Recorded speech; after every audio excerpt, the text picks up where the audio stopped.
Hello. Hello.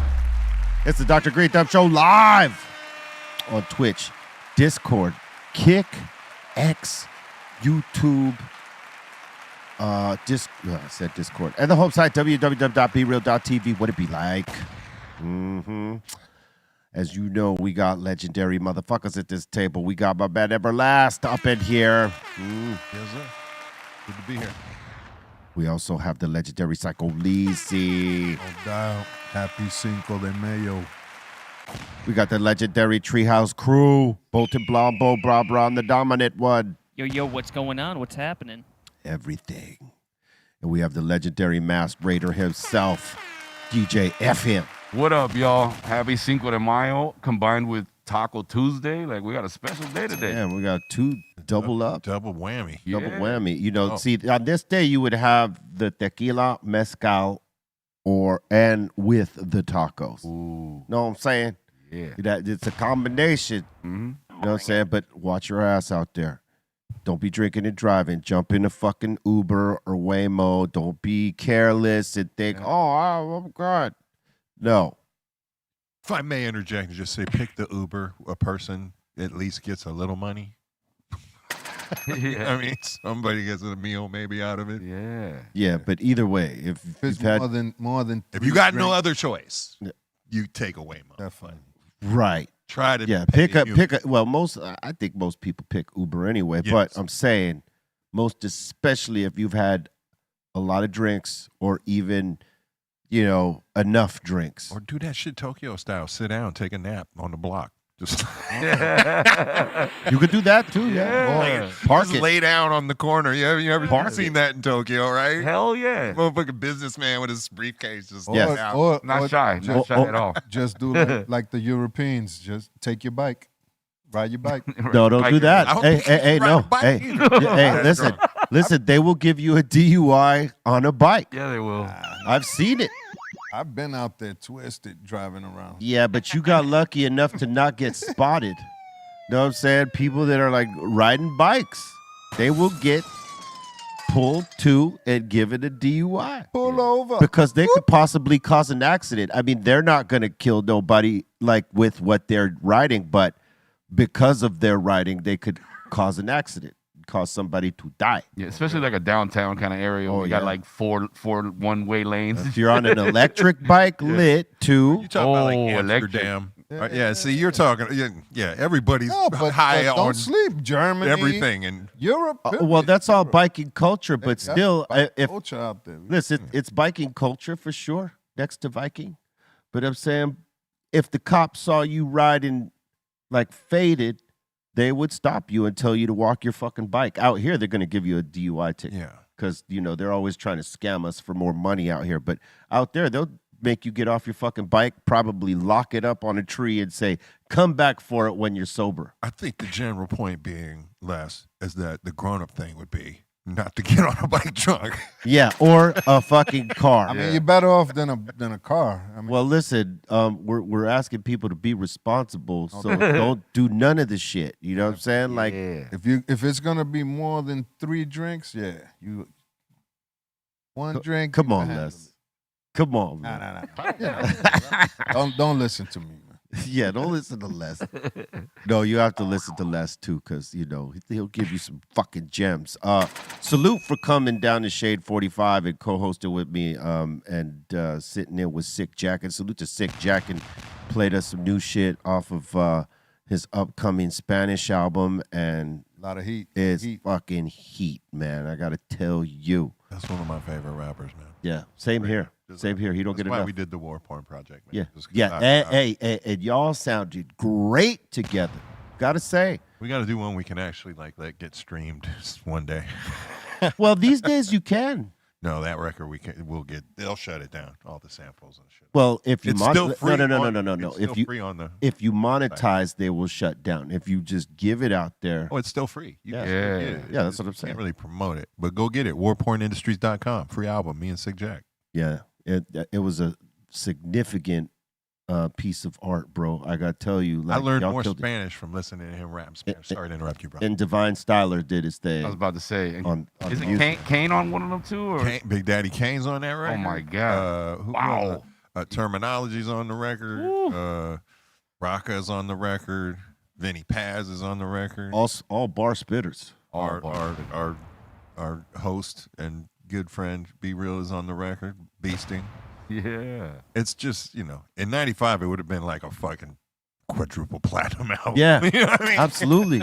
I think, labels would have known what to do with that, based off of how, Native Tongues got theirs off, made a hit song with all them motherfuckers on it. They didn't give a shit how long the song was. It was a hit. And who was it? Tommy Boy? Yeah. That was the label that, Buddy was on Tommy Buddy. Boy. Yeah, Buddy was on Yeah, Tommy it was on Boy. De La's record. I'm Yeah. pretty They had the art of the get down in terms of the posse cut push. You know what I'm saying? Yeah. But you got to have the goods too. Like Scenario's another dope posse cut. They knew exactly what to do with that. These days, posse cuts, they don't know what the fuck, man.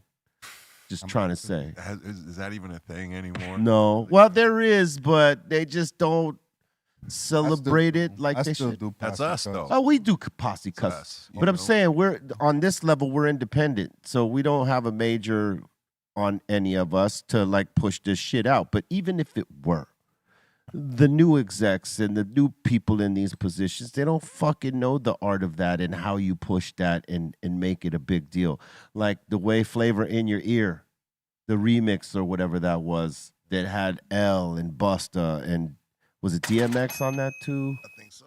And obviously Craig Mack. Mm-hmm. I mean, that shit was bananas.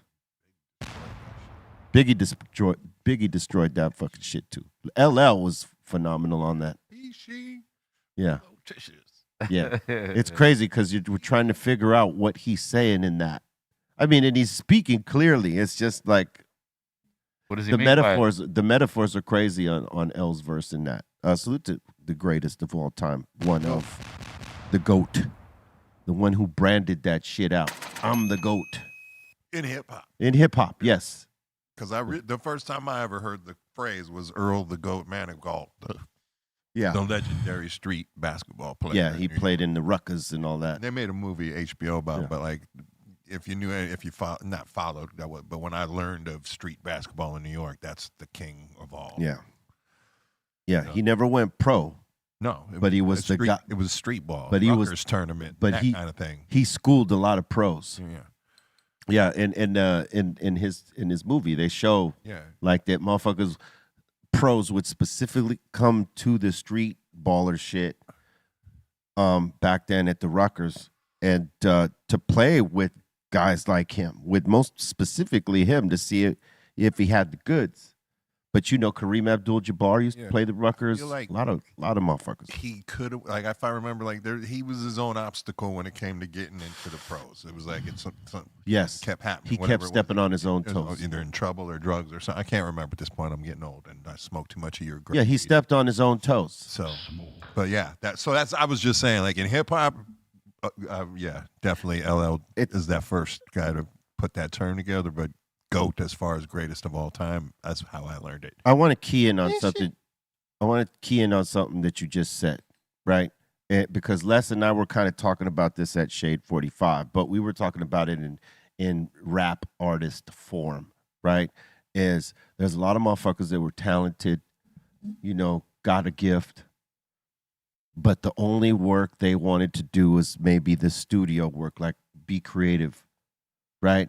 If you're not willing to do the other work that is a part of being in this industry, which is showing up for interviews, showing up for press, showing up for back in the day it was In like stores. in stores and all the little things, showing up for radio College radio. and all that. You didn't get the, paid for. the phoners, Yeah. the hundreds of phoners you might have to do in the course of a few days. It's all those parts, right, that actually determine whether you will make it or not. Because you could have the talent, you could have the product, but if you're not willing to put in all that other work, done deal. And there's plenty who like did the first part and couldn't get with all the other working parts that make up your career in the end. You know what I mean? It's actually the way you learn how to do this. Yep. And if you don't do none of that, they're just fucking done deal. There's so many guys that we knew coming up that had the fucking talent, Fell off. but they could not get past the part of the other work. They thought it was only going to be like, I'm going to go record this, and then I'm going to do shows, and it's going to be great. Yeah. And they don't understand that there's more to it than those two things. There's a system built around it, whether you like it or not. You know, and if Right. I mean, you want once to infiltrate it as deeply as possible, you're going to have to participate in it like to a certain degree. You also learn along the way, you know, you make the wrong cats not like you, and it makes life more difficult. True You know that. what I mean? Like press guys, certain guys, you know what I mean? Or the head of your label. Because I have that too. Because I have both those. Like I have champions out there, and I have cats that are like, I'm not writing shit about that guy. What were you going to say, Leezy? no, I was just saying, like, you know, our mentality back then was like, you know, like, oh, we can make money off this. Psh, it's on now, like, you know. So, and we was doing it out of love too. So it was like, psh, what? We can make money? Psh, it's on. Yeah, that's the thing about everybody that came in when we came in, right? There was really no education for it. You did it based off of this is what you wanted to do because you loved to do it. It was a passion. Yeah, we was doing it before the check was attached. But Exactly. but the guys that survived past the first record, right, and kept going, kind of learned the business, learned what has to be done from one record to another. You know how you campaign and all that stuff, and those guys that were able to get that, they kept their careers going.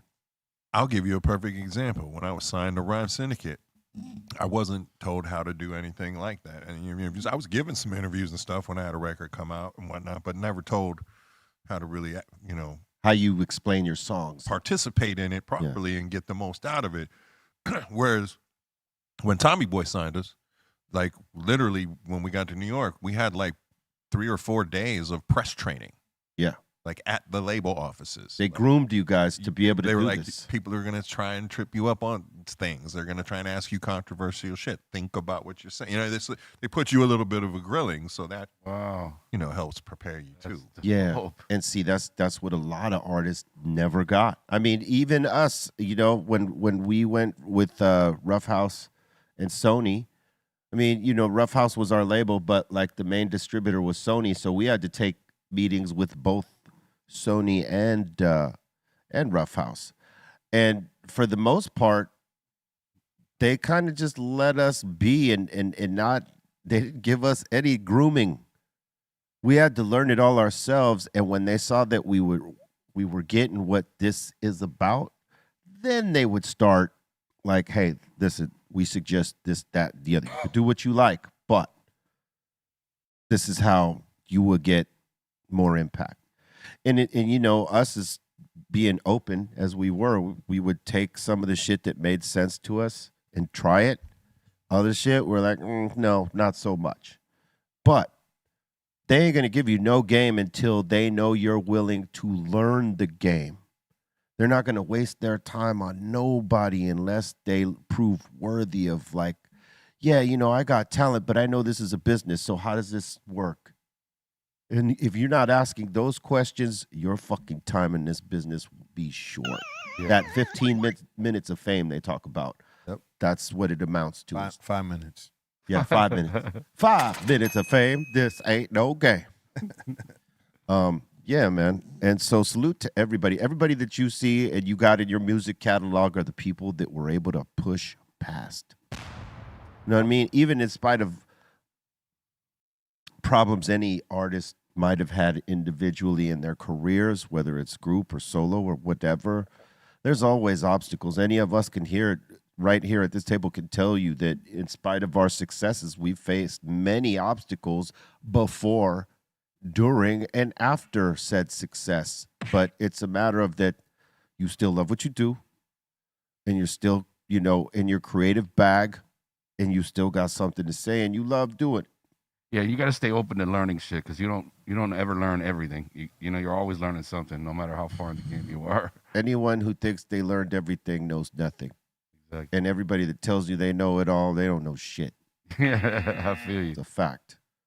You know, I like it. Bottom line is, if you decide to get into the game, be ready to work, man. That's the Yeah. bottom That line. part, Put that's- that work in. bottom line, put that work in. You better work. Hell yeah. There's plenty of songs about that work. You don't work, Yeah. this shit is out of here. Man, people think touring is all fun and games. That shit's like boot camp sometimes. Well, dog. look, it can be fun. You know, it is fun when we're on stage and we're rocking and the crowd is vibing with us. That's fun. You know what I mean? But there's things that lead up to that might not be so fun. Or right after you get off the stage, you might be in that mood and something snaps you out of it because the business does that. Yeah. It's not always what you might think it is. Yeah, you know, stage is the easy part. Stage is the easy part. Yeah. You know what I'm saying? It's all the other in betweens. You know, like for me, there was 2 obstacles for me that I had to deal with in this game that, like, I really, you know, I had to adapt and learn to, like, not let that be an obstacle for me. One was doing videos, being on camera. I was very camera shy and like, fuck that. You know what I mean? And doing the press photos and shots for magazines, you know what I mean? I was never in a good mood for that. It looked cool when we would shoot because we were straight faced, like these motherfuckers are bad. Look hard. That's hard. Hey, whore. But really, it's because I didn't want to fucking be there. You know what I mean? But I learned to adjust and say, okay, yeah, this is maybe not something that I want to do, but it's part of the game and part of the business, and I need to learn how to harness that part so it goes with everything, and there's not a mismatch in vibe that, oh, this music sounds great, but fuck, look at this video. He ain't even into it. You know what I'm saying? That shit. And you have to learn to bridge that, because if you don't, man, again, the run is hard. This music industry is hard as it is. And you only make it harder on yourself when you're not willing to do the things that will help you push on. Straight up. Right? Absolutely. I mean, you know, most people will tell you my career's been over, but my never. books say different. Our books say You know? different. Yeah. Our tickets. But what I do have is ownership of everything, you know, that, you know, I mean, for at least the last decade and a half, and I won't, house paint and all that's about to come back around to me. Yeah, same. So, Same here. yeah, With so the Cypress. first album. So all that, Document. and that took long enough. Yeah. Partner with majors, but don't give up your ownership. You know what I mean? Partner with, you know, a nice big company that knows what it's doing, a label, services, or something of that nature, and own your stuff. If a label is trying to take your publishing for a record deal, you walk away from that label. Don't be so thirsty that you would give away the jewel that makes you money to get there, to get out there to be famous. You know what I'm saying? Look at it like this. For every person that machine brings to the table, if you attract 1 in 4 of those to buy your record, you're ahead of that gap, because that person's buying direct from you. Yeah. You know what I mean? Now, and vinyl and tapes, all that's coming back, because we discussed this not too long ago in the podcast. The physical experience, that's coming back. It's being, I think, our generation's letting these kids know. Like we talked about that day, is that there was something to touching a fucking record and looking at it, reading it, and the experience of it, and listening to it. And if you really are an audiophile, it sounds a whole lot fucking. You got to remember also. Nowadays, they got the USB turntables. So all these young kids, that's what they got, plugged into their laptop. So they'll play your shit. But my point being, so I only need, if instead of 1 million customers, 250,000 customers is like me having 1 million customers with the majors. But if you do 250,000, trust me, the majors are sniffing right behind your door wanting to partner with you. Yeah. You know? Yeah. that they'll do a collaboration easily with you. You know what I mean? And they're not going to try to tie you down for 3-4 albums. It'll be a one-off. Then you could lock into a deal where it's like, all right, cool, I'll do this partnership with you, and here's what you share profits in. But if anything I do D2C, direct to consumer, you get nothing from. So still, anybody that orders straight from you or your website is your built-in audience. That's what you've built. The only thing you can't do when you partner up is undercut the numbers. Their numbers, the price of this music has to be the same across the board with your partners. You cannot be like, okay, well, they're selling it over here, but I'm going to sell it over for $12.99 over here. I'm going to sell it for $10.99. I'll actually sell it for more because I'm going to give you a more special record. Whatever. That's just, but I'm saying whatever that price is, it has to be the same as the label. You could charge more and they'll probably charge less, but you cannot charge less and they're charging more. It's some bullshit like that. But I think there's a floor. There is a floor, but you can't go lower than them, is what I'm saying. Yeah. It's a conflict.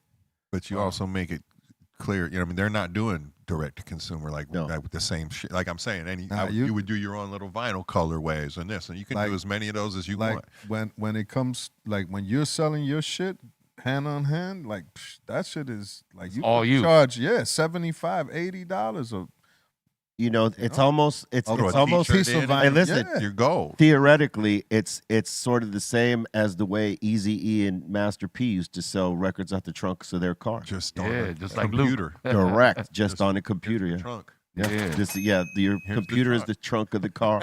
and you could have a T-shirt sent through it. Yeah. Uncle Luke did that shit too. Uncle Luke did that. Many rappers did. Even some of these trap rappers that got on later on. You know what I'm saying? It was slanging music out the trunk of their car like it was drugs. Well, here's to that coming back with vinyl. I hope one day I see some kid that said, "Yo, I just slung 2,500 of these vinyls out my trunk." I believe it's possible. It's just that it's places where you could buy it, right? Not everybody does the diligence. They sort of got to stumble onto it, unless you're a collector. Then you're looking for the avenues, whether it's on an artist's website or some vinyl store down the street, or in another city that you might have to drive to. You know what I'm saying? Those guys will find it. Other people will stumble onto it. The crazy part is like my daughters will buy all of their favorite artists' vinyl, but they don't even listen to the vinyl. They just buy it as art because they need to have it. Because it's theirs now. Yeah. Yep. They own it. They own it. And that was our generation that we wanted that shit. We weren't going to just settle for like a download. We wanted that shit so we could look at the cover and geek out on it 20 times, 100 times, whatever, and find different shit in there.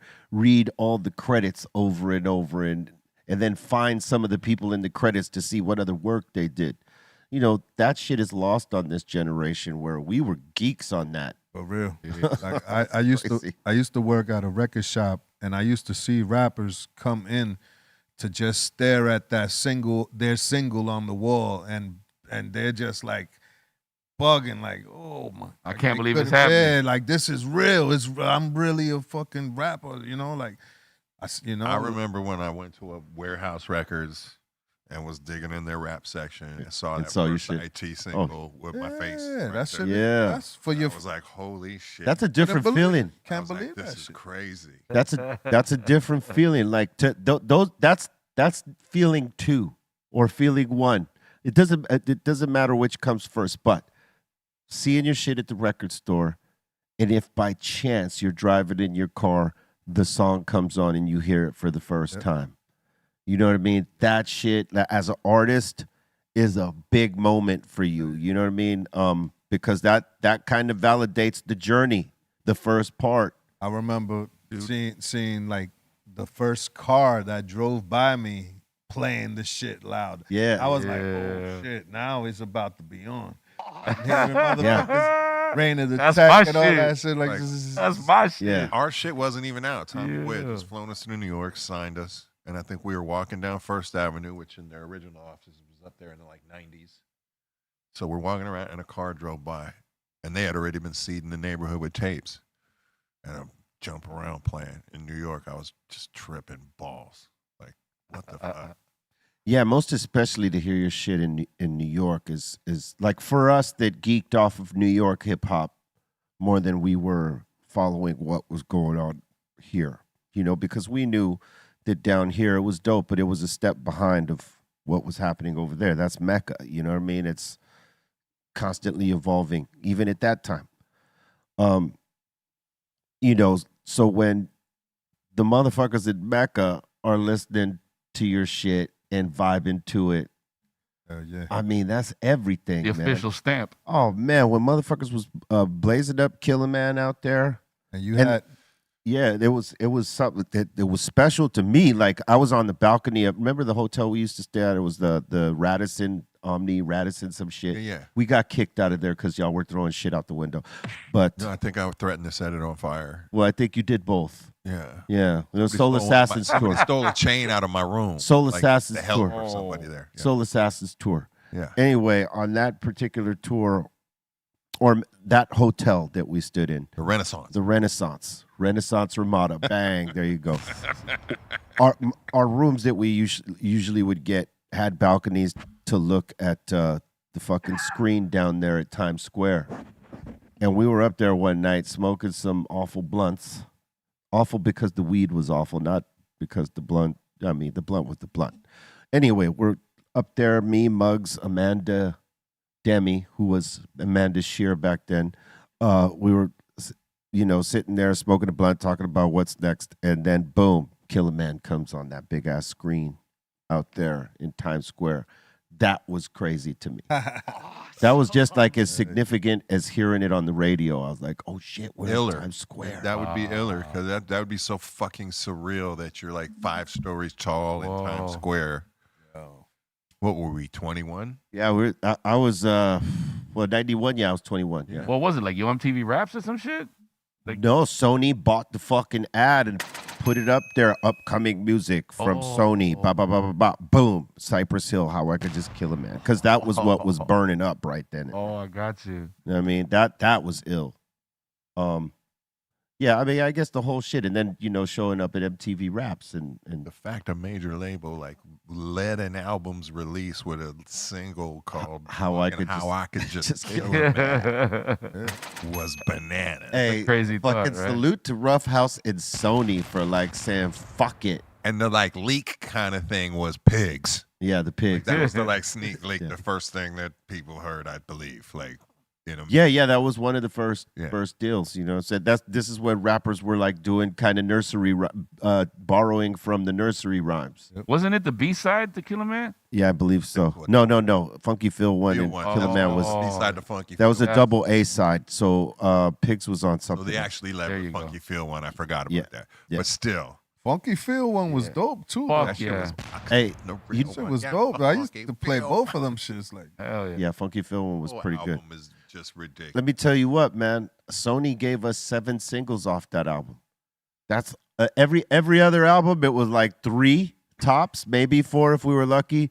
But that first album, 7 fucking singles. I couldn't believe it because like I didn't know better then, but like looking back at it and seeing what it is, like they really fucking put the foot to the ground on that shit because it was what? It was They gave you 3 albums worth of A&R in one album. in one album. This is true.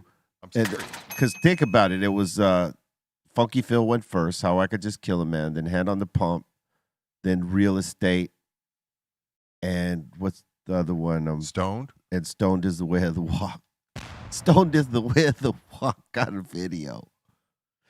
We filmed it. Remember, I think I had a House of Pain shirt. Tell me this was probably was a big factor there. The one we used to be able to call up 1-800 and bang, your video comes up. Yeah, The music- box. The The box. The box. Yeah. That's why it was lucrative at a point to Yeah. like fucking make video. Oh, and Latin Lingo. There you go. Latin Lingo. Oh, that dope video too. Oh man, I was so pissed off that day. I was like, man, finally I don't have to be the one, but I gotta be here all day. Yeah. Muggs left. He said, fuck this, I'm out of here. What? Muggs was the king Oh, of you know what? leaving before his shit was done. And then I was like, okay, I should do what Muggs did. And then as I'm leaving, I didn't have the Irish goodbye down yet. You know what I'm saying? I was very young. And they're like, hey, B, we still need you for 2 more shots. I'm like, can't say I'm leaving. Yeah, you can't say you're leaving. You just gotta leave. Yeah, you just gotta. That's what Muggs' key shit was. You know what I mean? Like he wasn't gonna tell you he was leaving. He's just like, fuck it, I'm out of here. The whole point of the Irish goodbye is you're actually You don't doing tell the whole nobody. Everybody else the favor. Yeah. I'm not gonna disrupt. The Irish exit. I'm not gonna disrupt the vibe or the party or whatever the pattern is. I'm just gonna slide out. And I'm not gonna disrupt my pattern. You know what I'm saying? I feel you. Yo, but like I was saying about the labels back in the days, how with the box, remember the video box? They had a bunch of interns making them calls, blowing calls. your record up. Like Yeah. You Those think were the I didn't bots. call up for my own video a course. fucking Hey, shit ton hey, of times? you know like, that from the hey, syndication joint was out? Those are two great points because that's real shit, right? Like every label did have like people to hit the box, right? And then also call the radio stations requesting the songs. They're like the bots all of the that. time. Yeah, they were like human, like bot, Yeah. you know, called function, radio right? Staff. Mm-hmm. And you know, we picked up on that. So when we got back home from New York, we'd fucking be like telling like 10 of our homies, hey, you're gonna call these motherfucking numbers right here to request. You're gonna fucking call the box and fucking request and bing, bing, bang. You know, we learned it right then, right then and there. That's what these click farms are about now. Like that they accused Drake of using, and Drake accused Kendrick Lamar of using. But I think more, you know, Tekashi probably used them more than anyone. The click farm bots are the same function as what the labels used to do. It's just they could do it on a volume that was never before reached because the labels ain't trying to hire extra people to do that. They'll usually take the interns and make them do that. And these days, you know, labels have downsized, so they can't really do that program anymore. So now it's the bot theory, which is the same function, just on a mass level. To a funny I level about just the business now. Like I'm releasing a record. So I don't even know how to ask how it's doing lately because 10 years ago I made a record. And that's why I'm joking with my manager. I'm like, I used to ask like, how are the phones doing?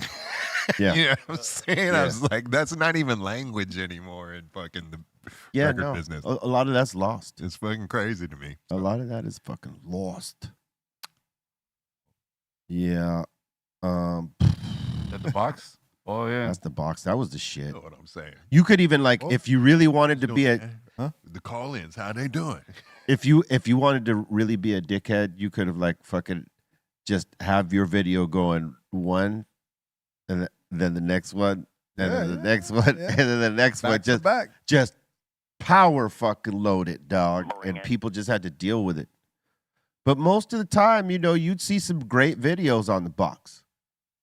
I mean, that's why people watched it. I would love to see the books on some of that because you can't tell me they didn't get like 10 calls for a video and play it once because as calls all came in at the same time, it just took the bread like and ran. Why wouldn't they? You know what I'm saying? Of course. I would love to know the numbers on the box. Yeah. It's probably why it went away. You know what I'm saying? IRS started coming on or something. We ain't trying to see, we ain't trying to show them numbers. You know what I'm saying? out. Yeah, man. A real quick reminder, if y'all have Sirius XM on B for the rest of this week and next week, Shade 45. All right. Come get down with Greenthumb Live on Shade 45. And you just never know what's going to pop up over there. Salute to Silos once again, because he was killing that fucking mix. As I left the building, I tuned in and he was going, man. Sick Jack, salute. And salute to Sick Jackin who came through. Once again, you hear that Spanish album, it's going to be fucking awesome. We got to hear like 3 joints. It was Candela. Candela, Fuego, or in, Brazil, it's Fogo. You know what I'm saying? Yeah, man. It's crazy doing the radio again. Bobo and I did it for 3-4 years on FM radio, and that's kind of handcuffed. Yeah, me too. I mean, you was with us. FM did that stint with us. Did a lot of voiceover work and co-hosted the shows with us. We were very much handcuffed, but it was funny as fuck. It was funny as hell. Excuse me.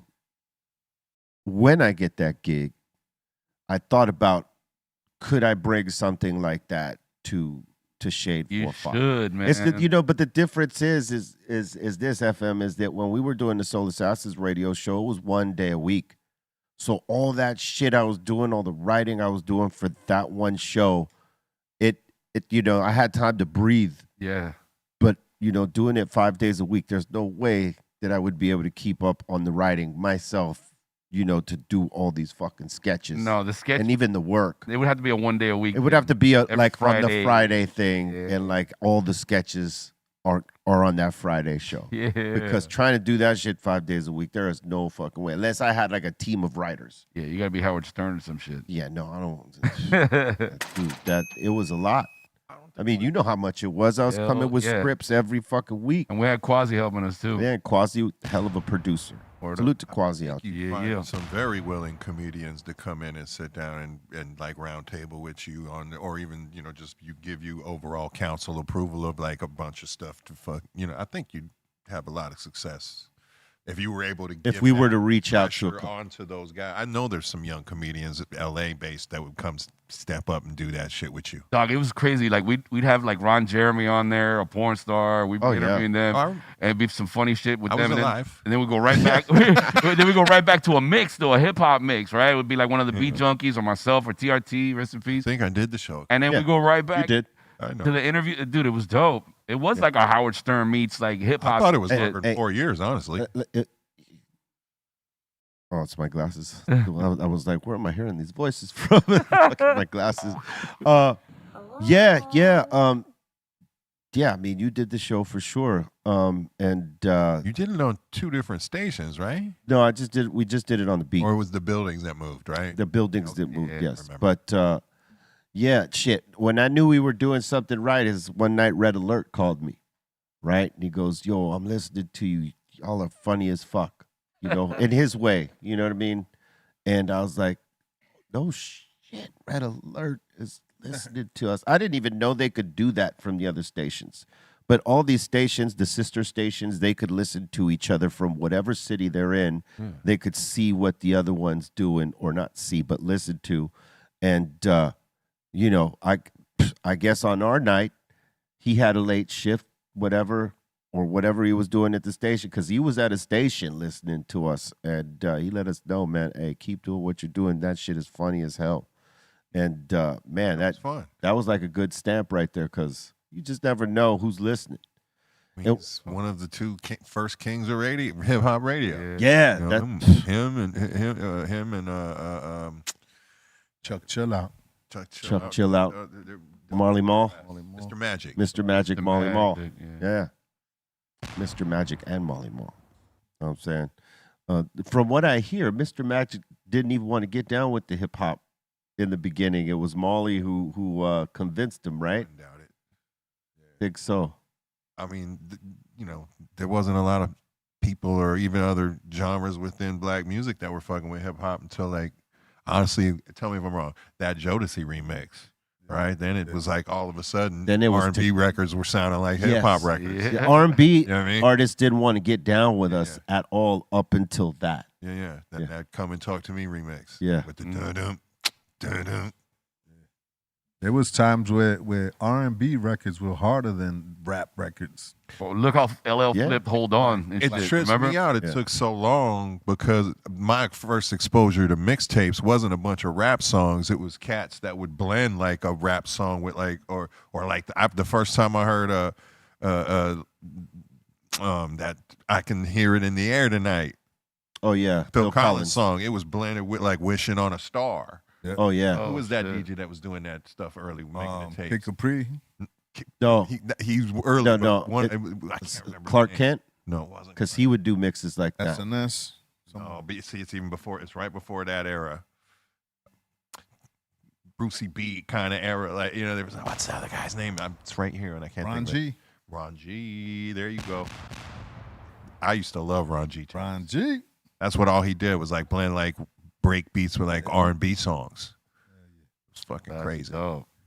Yeah, Tony G just did something like that at Celos and Chalk's birthday. He got some Motown shit. I think it was Mary Wells. and rocked it on a freestyle fast beat. It was nuts. I'd never heard a mix like that.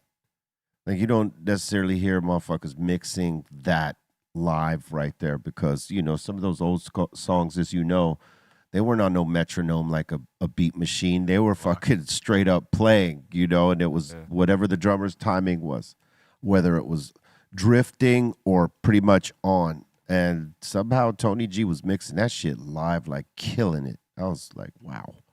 But that's the magic of a dope fucking DJ that is mix orientated, that they could fucking make crazy shit work that you wouldn't even think to put together. That's why they make good or great hip hop producers, because they can hear the record from a sample way before it is. Oh, I can blend that with.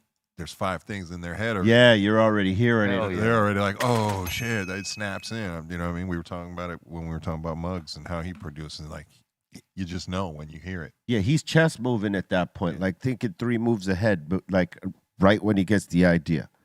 Know what I'm saying? If Leezy knows, I mean, I hear music in pieces. You know what I mean? Everything I'm listening to, I'm like, wait, I'm hearing a sample? Sometimes people ask me, how the fuck did you hear that? But it's in your head. Like once you produce music, once you know that shit, that chopping up fucking sample fucking vibe. Yeah. You know what I mean? You know the get down. Yeah. Yeah, the sample chop, man. Just gotta be imaginative though. You know what I mean? There needs to be more of that again. And I think more artists are now open and ain't gonna try to take all your goddamn publishing when you use their samples now, because I think they get it. It sells them back catalog. It reintroduces them to younger fans. I mean, that was one of the problems that we had back in the days with sample clearances, is that some of them older artists didn't understand what it was going to do for them. Some did, George Clinton, James Brown, Rick James, several who, might have not liked hip hop music in the beginning, but they were open enough to give it a shot, and it ends up selling them like back catalog, out of nowhere, because some of us, that listen to the genre are students of music and want to like, where did that sample come from? Oh shit, this is the original sample. This is the music. I fucks with this. And then you end up buying that. And, these guys didn't get that this would happen. I don't even think we knew that was going to happen. It just was a thing that happened. And some of them were very grateful for artists using their samples, and some were salty as fuck and try to take your goddamn whole of your publishing. And to add to that, like, to me, like, sampling is a big part of hip hop, man. Like, once you remove that sample, it doesn't sound hip hop no more. Like, it's rap. It's some other shit, Like, I feel like it's rap and not necessarily hip hop. But it could still be. It could still be hip hop. It's like I don't know if you ever performed Jump Around to a live band. Yeah, and it rocked. Yeah, well, you still need fairly. My live band always includes a DJ, and so the essence of the record is being played with the live band. The live band is playing with the record more than anything. So, I mean, they're good. I mean, it locks. Like I've seen Big Daddy Kane, but the record is being played. I've seen Big Daddy Kane with a live band, and some of them songs to me, it was sounding dope. Yeah, it wasn't really, coming through like.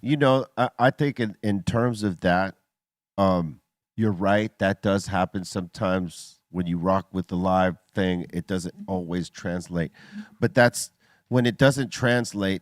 It's not that the band ain't good or anything like that. It's just there's missing pieces. Yeah. You know what I mean? Or whoever's MDing, music directing that band doesn't understand that they need to somehow manipulate the song's arrangement a little bit to make it work better. Right. It can be good. Yeah.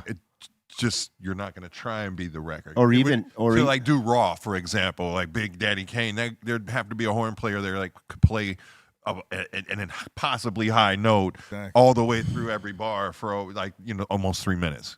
Yeah, and the thing is, you could tune guitars and basses and the strings and shit like this, to these different tunings, right? To get close to the tone and key of the song that it's in, right? But other instruments can't do that. There's only so much that you could do with certain instruments. So like to try to get the exact sound that would be fucking tough. But you That's- get as close as you can. Yeah. You know what I mean? And sometimes it translates, sometimes it don't. But there, there's great bands out there. They can make it happen. But to Leezy's point is that, like, when you hear the original piece, it's all these samples layered up, this organized chaos, if you will. Yep. Nothing punches through like that. Exactly. It's hard to recreate that shit right there. Yeah, But imagine random sounds all put But the together. way, like the way you hard, guys man. do it, you incorporate the DJ. That to Yeah. me is cool. That's, Yeah. Yeah, you I'm have still hearing the record, but I'm just hearing it bigger now. Yeah. Yeah. It's also because That a part. lot of our records weren't made live. They were made in what samples. instead of like garage bands. Some of the early hip hop music is what I call bedroom music. You know what I mean? Cats set up studios in their bedroom and had a turntable Yeah. and made records. It's that, you know? yeah, it's the power of the sample. Yeah. Be the way So, that sample sounds. There's no keyboard that could play you them sounds. I won't with disagree that with you gritty at all Yeah. about that era and the records we made. But then, I mean, from just for argument's sake, the Roots records hit like that, like hip hop. I mean, right?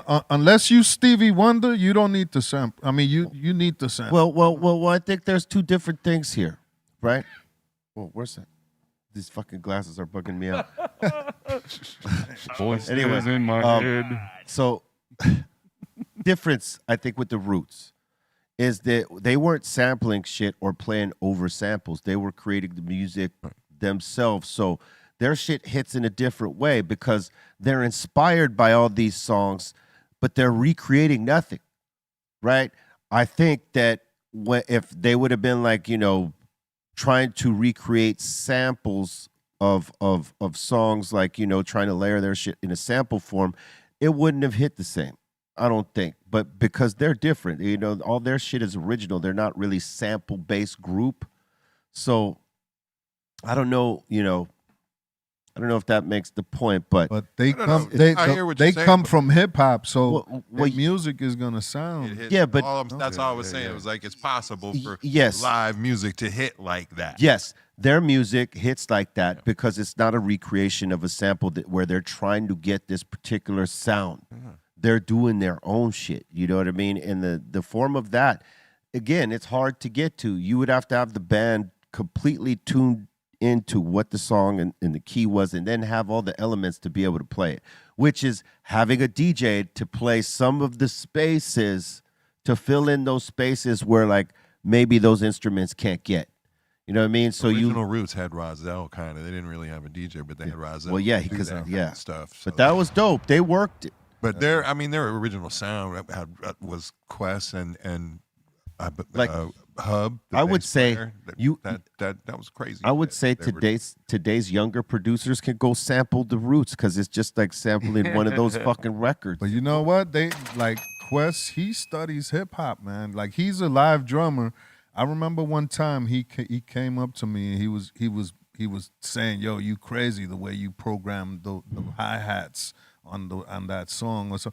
Because he's a drummer, he's hearing those things. Because Yeah. To my point, he's yeah. playing the sound like sampling. yeah. yeah, exactly. I- So that's what he studies. Man. I would He's like, say to get that sound like a sampler. I would say the Roots band could probably play most hip hop songs that we've heard in sample form and get really fucking close to it. They're the one band that could do that. Them and the other guys, what are they called? The 500 or the 50? What are they called? The 1500s or something like that. Yeah. Yep. They're which one? 1500s? 15. Yeah, those guys are fucking badass. And You know who used to kill it? The The, Fu- Ka, and- the orchestra. hold up, but the Fugees' original band, They were good. they were fucking. Yeah. They Well, were I off the I chain. wasn't there to witness any of it, but I've heard many of a tale of the first tour of the Roots and Fugees was a whole lot of like doing each other's songs like before each other. There were some stories I've heard, but that would have been fun to hear. Well, I agree you with know- they had a great band too. Yeah, I mean, those were the two bands that were like in the '90s era of hip hop that were like, they actually used instruments. But there was this cat in L.A. named Double G. He had a 70-piece hip hop orchestra called Dakar, I don't know if they still do things at all, but they used to play the Disney Center like when that opened up and stuff. But before that, they would play wherever they could. But 70 pieces, and they would play all the Gangstar records. They would do all, it was amazing. Oh shit! Like if it's still around and you get a chance to see that, go see that. You know, yeah, man. There are certain shows you have to see to experience people that do this shit on the highest level, and they give a fuck about what they're doing. That's why it's on the highest level, and you must experience this, right? So this is for your musical diet. You go check that shit out, man.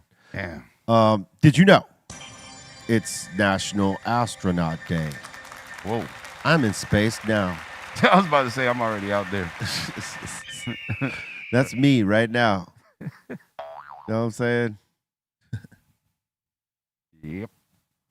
Yes. That's me taking a picture of us sitting here in the studio through the TV. Hello. How you while doing? floating Hello. over the hemisphere. Yeah. It's a very serene shot. Did you know it's National Hoagie Day? Huh. You like them hoagies, man? Yeah. That's a little bit much for me, man. I don't like the pepperoncinis. Tighten it up is all I have to say about that. Damn. How about the party That's a sub? party. That is the party of parties right there. 40 person hoagie. Yeah, I mean, it's kind of hard with these because, like, you always take a slice bigger than you need.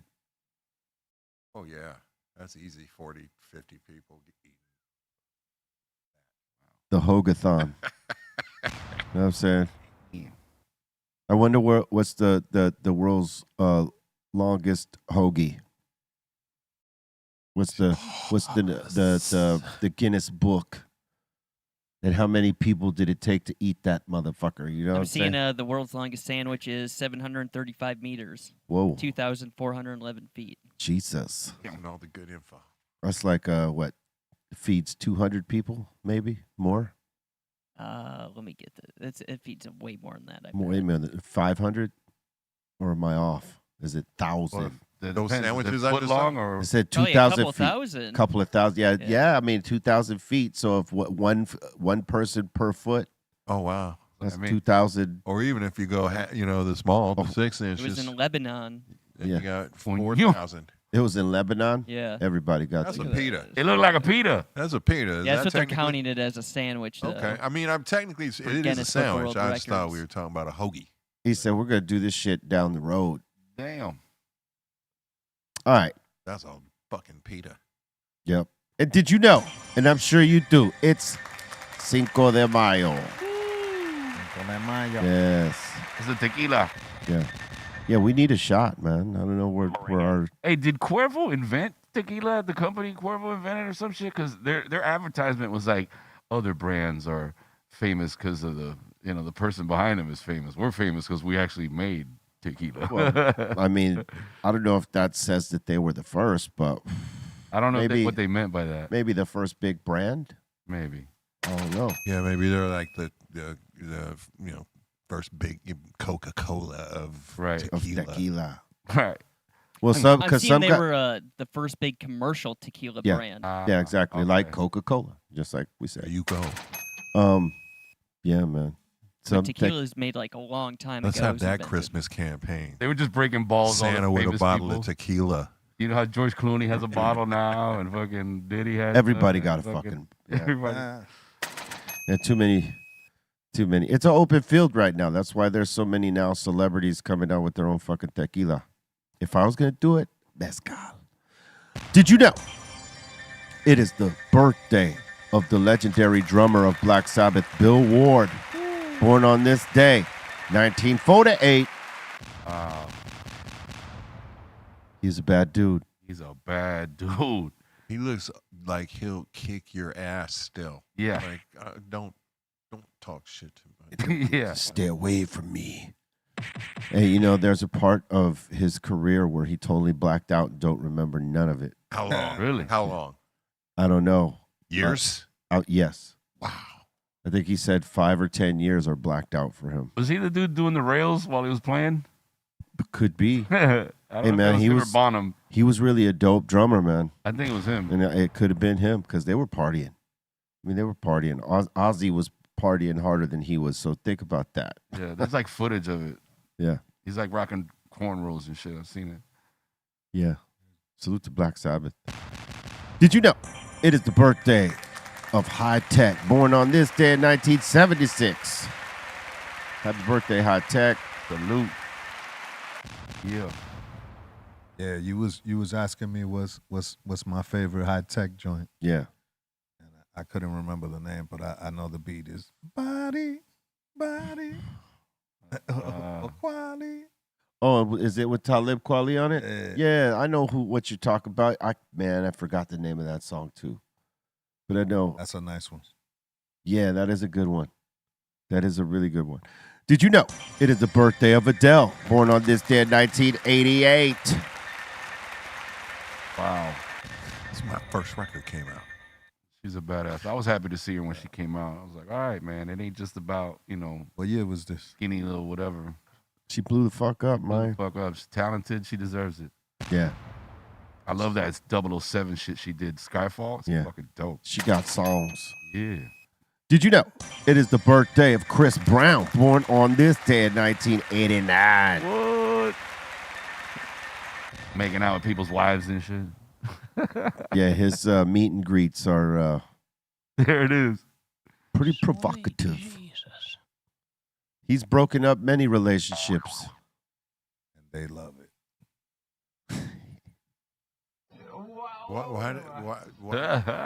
Why does he feel the need to do this?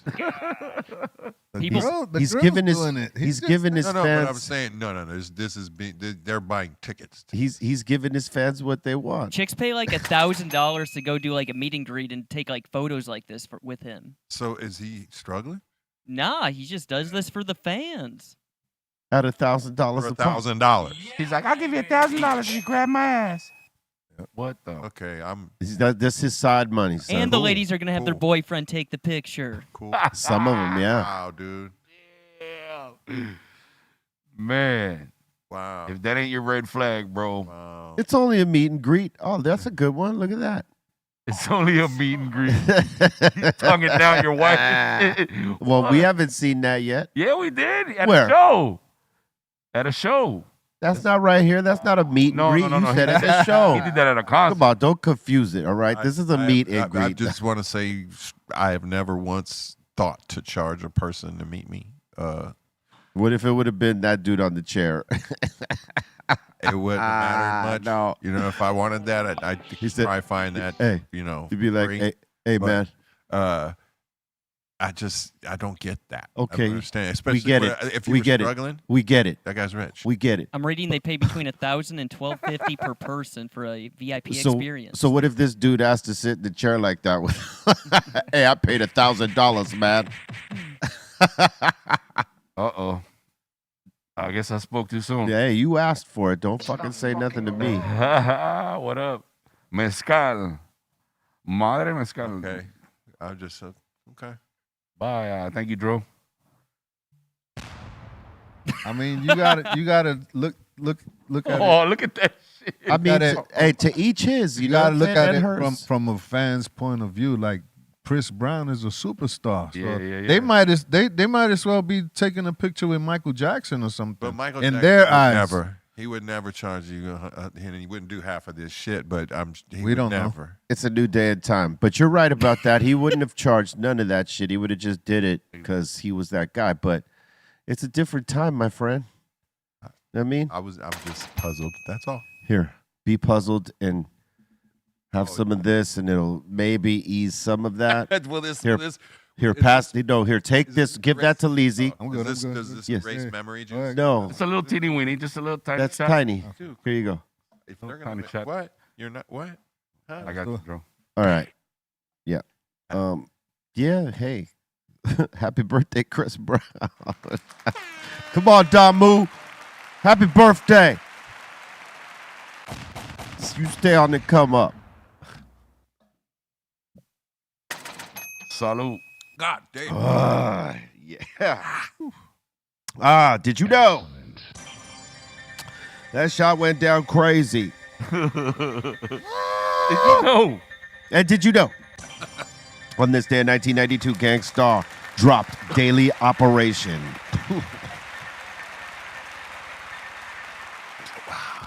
I love that shit. Rest in peace, Guru. When you mentioned the orchestra and you said Guru, I can only imagine Code of the Streets, the violins. They did like a whole like 20-minute section of their Wow. like symphony on Gang Starr and Premiere. Must have been dope as fuck. Oh, that just kicked I me. can't believe they're gone forever. I'm sorry. Yeah. Did you know?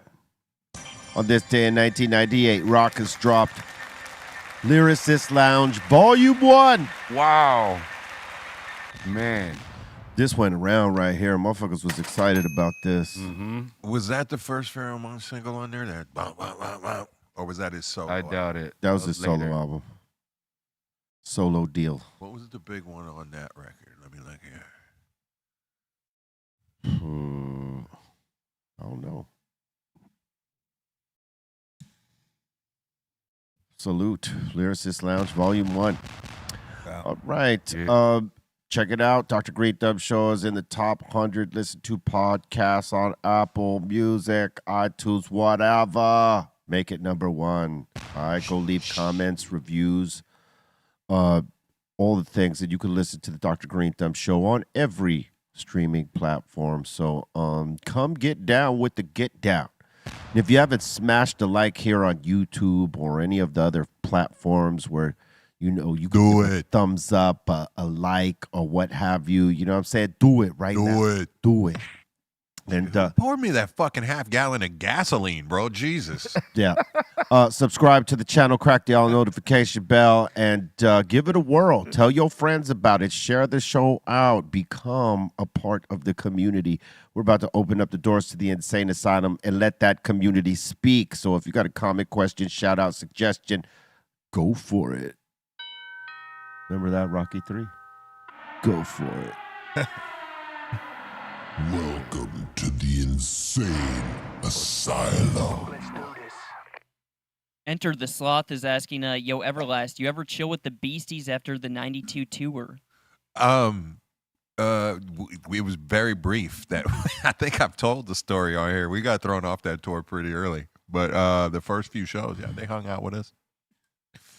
Then, you know, we had some house pain issues, like not with ourselves, but we caused, I guess, some issues. Go back. Of course you did. Rewind and look in this encyclopedia of my appearances on here. I've definitely told the story. Yo, Soul in here saying, yo, on this day back in 92, Jump Around was released? Fuck, was it? That's what he's saying. Is today the anniversary? Is that it? For real? Cinco de I Mayo. don't know. I think this we'd be talking about that. That's what I'm seeing on Wikipedia. What? Here. Wow. It's a celebration, bitches. It's triple Fucking- all right, celebration. well, Wow. I'm not mad at the gasoline. 3 decades. Count them. 3. Do we got to do another one?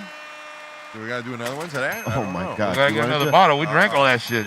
There's Because you plenty. poured half-gallon shots, bro. No, listen. There's plenty of bottles out there. I know because I stocked the cabinets, and no one drinks tequila or mezcal like we. And I don't drink it that much, but I'm saying in here, everybody like prefers different shit. So I know there's some other shit in I there. Ubered. I'm safe. So Yeah, this is we all gotta keep good. it safe is all. Word. All right, let's go to the next. We got Alexander in here saying, how are the pre-sales going for Embers to Ashes? I gotta ask. I don't. You know, let me tell you like this. Everybody that runs my business is fucking excited and happy. So That's a good sign. I'm into shooting videos right now, and I got a genius making a bunch of videos for me, and the next one's gonna blow everybody's mind. And let me just say Well, this. it's 2 from now, but And- the next one's good too. And let me say this. As artists, sometimes we don't get mixed up in the numbers of those things because we don't want to have any expectation. We just want to do the art, let it do what it do. Yep. And if it blows up, awesome. If it is in the medium range of success, awesome. You know what I mean? Because what you put out there is the representation of what you want to put out there right now and whatever your vibe is. And we accept that when we give it to y'all. And if the masses respond, great. If they don't, we know that we put out quality work. But it's great when people are excited. like I said, the only reason I mean I have a general I own my own business. Yes, I have a general idea what's going on, but it's prelims, pre-orders. Yeah. But everybody I'm involved with is super excited, and I'm super excited because I really got a few. Not doing major touring this year, but we're gonna do a few big things and a few surprise things, and it's gonna be fun. And then 2027, I think I'm gonna be out there, doing a lot of all good shaking. things. Yeah, good a things. lot of live. You're gonna be doing a lot of things, man. Not things, man. Definitely. Yellow Wolf did his thing on that. He sure did. Fuck yeah, shit. That He did song- his thing on the album. Yes, Be Real's heard the whole thing, and I got to bring it in again. And when y'all are here, maybe next week I'll bring it. And but I can't do nothing but throw enough flowers at Wolf and some of the collaboration writers that came in and sharpened up the sword with me and pause and Hey, I hear you. help the songs get nice. And I've always known I was a nice writer, but when you're complimented with the right partners in songwriting, it really can make a good song great. Absolutely. You know what I mean? And listen, thank you for trusting me with the ear. Oddly enough, like sometimes people send me shit to hear it and critique it, and I feel blessed at that because that's not something, that I ever thought would happen, that people would like my fucking opinion on these things. And thank you, because, that's a great honor, because I know how close you are to this shit. And us as artists, sometimes we don't want no one hearing nothing until it's fucking out there, ready to go. Boom, here, you hear it now. You know what I mean? I ain't giving you a preview of shit. Well, I mean, other than Divine Styler, you're the first guy to really hear my voice and say, that fucking guy. That fucking guy. You know what I mean? Always, that guy right there. Divine Styler got me in. You got me, kept me going. Look, you're one of the. How can I put this? You're one of the artists that have existed from the time you came out to now that can snap on anything. No matter what someone puts in front of you in terms of music, That's high praise, man. You could snap on it. I'm humbled. Not all of the business has this ability. Yeah. They try to get it. They want to have it, and it's the most special tool you could fucking have. But not everybody got it. And you, my friend, definitely got that. Yes. So when I hear you doing shit that's not hip hop shit, not rock shit, because that would be an easy lane for you. You know what I'm saying? And you're going into the lane that you're going into, and I'm not giving away nothing because you got to go experience this shit yourself. I heard it. And me, I like to think that I listen to all music with a very open mind. There's some shit I definitely don't like, but I'm still open to whatever genre and artist that they're out there that may hit with a dope song, even though maybe this is not my genre, right? And your shit is definitely in that fucking lane where like anybody could listen to it, right? Whether you love hip hop or whether you love punk or country or funk or whatever, motherfuckers will relate to it in that way where it's universal music. I is agree. the best I could say. Yeah. Universal music. My name for it is B-boy country punk rock blues. Damn. You'll be that I can feel that. You'll be that you tear up a little bit when you was listening to the album. I don't, when they programmed me for this world, they didn't program the waterworks. You know what I'm saying? Tears don't. No, There's something about this guy. He's He dry cries as with fuck his with words. I cry with words. He cries with cries his with words, words. brother. Wow.